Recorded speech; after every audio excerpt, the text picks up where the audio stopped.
सीमा की गई स्वीकार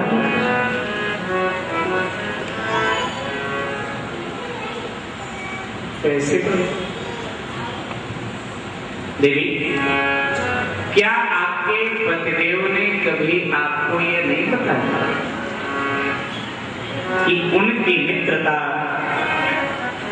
द्वारिकाधीश भगवान श्री कृष्ण से है? ये नहीं बताया।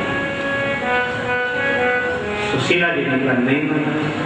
हाँ, उनका भजन तो करते हैं, उनकी सुंदर सुंदर कथा को सुनाते हैं, लेकिन कभी ये नहीं बताया कि उनकी मित्रता द्वारिकाधीश भगवान श्री कृष्ण से है। देवी, मैं बता देता हूं, आपके पति की मित्रता भगवान से है।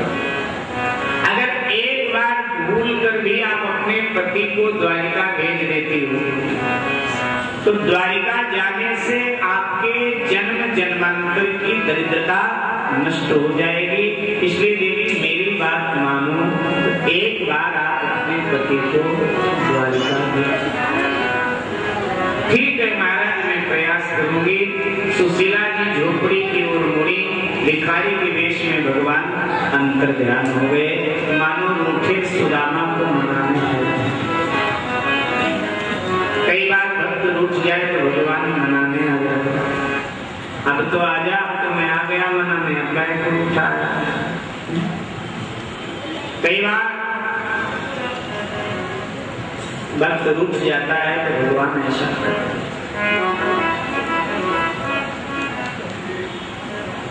भगवान मानो सुदामा को ये बताने आए थे, कहने आए थे कि जब मैंने तेरे द्वार पर आकर मांग लिया, तो अब अगर तू भी मेरे द्वार पर मांग लेगा तो क्या होगा? जब मैं नहीं शर्माया तेरे द्वार पर मांगते हुए, तो तू क्यों शर्माता है? तू तो ब्राह्मण है और ब्राह्मण का अधिकार है मांगना। ब्राह्मण अगर मांगता है तो उसका अधिकार है। शास्त्र ब्राह्मण को मांगने का अधिकार देता है। वो मांगेगा वो अलग बात है, उसका स्वाभिमान, लेकिन अगर मांगता है तो एकदम चुप। मैंने ही मन सोचने लगे, मैंने तो कभी इस भगवान को बताया नहीं, इसने इसको बता दिया। सुदामा जी ने कहा, किसने बहका दिया? कौन है? बोले नहीं, पहले बताओ। सुदामा जी ने कहा, नहीं पहले बता, किसने कहा तुझे? कहने लगी, एक भिखारी थोड़ी देर पहले आया था द्वार पर, हमारी गरीबी को देखकर वो द्रवित हो उठा, और फिर उसे ये सब बात मालूम थी, उसी ने मुझे बताया। सुदामा ने कहा, देवी उसने ठीक बताया।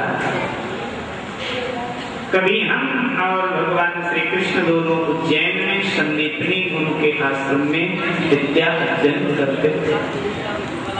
अध्ययन का समय पूरा हुआ, वो द्वारिका चले गए, मैं अपने गांव आ गया। देवी, हमारी उनकी बड़ी प्रगाढ़ मित्रता थी, हमें बहुत प्रेम करते थे। हमारे साथ ही उठना बैठना, खाना पीना, सोना होता था। हमारी बड़ी सेवा करते थे। मेरे जूठे बर्तन वही धोते थे, मेरे हिस्से का काम करते थे, मेरे कपड़े धोते थे।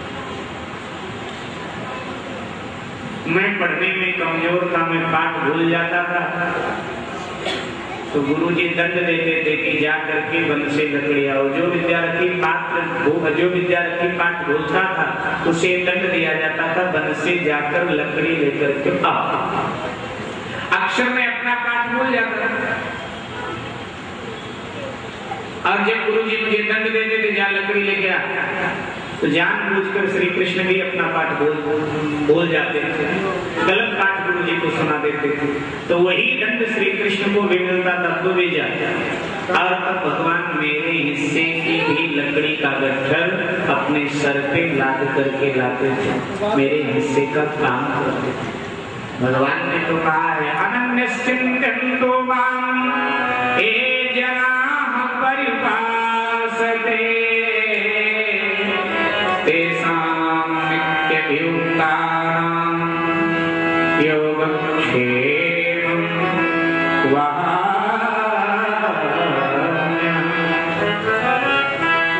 भगवान की घोषणा है कि मैं भक्त के भार को धोता हूं। सखा सोचे त्याग हो बल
देवी जिसने भी बताया तुम्हें शरीर। सुशीला जी ने कहा पतिदेव मैं अपने लिए नहीं कह रही हूं, मैं बच्चों के लिए कह रही हूं। एक बार आप द्वारिका चले जाएंगे, क्योंकि उस बाबा ने मुझे बताया है कि अगर आपके पति द्वारिका गए तो द्वारिका जाने से जन्म जन्मांतर की दरिद्रता नष्ट हो जाए। एक बार पतिदेव आप द्वारिका चले। सुदामा जी ने कहा भगवान अच्छा बहका किसी ने पूछा। अरे किसने कहा कि मैं कंगाल हूं? ब्राह्मण के पास जो संपत्ति जो धन होना चाहिए वो मेरे